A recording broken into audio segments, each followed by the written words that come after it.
It sounds like something from a horror movie, but brain-eating amoeba is real. It's a microscopic organism that lives in warm freshwater, like lakes and rivers.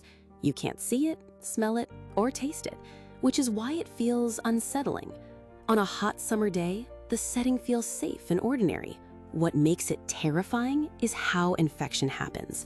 When water is forced up the nose, the amoeba can travel along smell nerves and reach the brain, causing a rare but extremely serious infection. It's not aggressive or chasing anyone, but once it takes that hidden path, the consequences can be severe. Here's the surprising part. You cannot get infected by drinking contaminated water. Stomach acid kills it. The risk comes only when water enters the nose. Cases are incredibly rare, but outcomes can be devastating. Brain-eating amoeba is terrifying because something invisible can become dangerous in the most ordinary summer setting. So what other unseen risks are hiding in places that feel completely safe?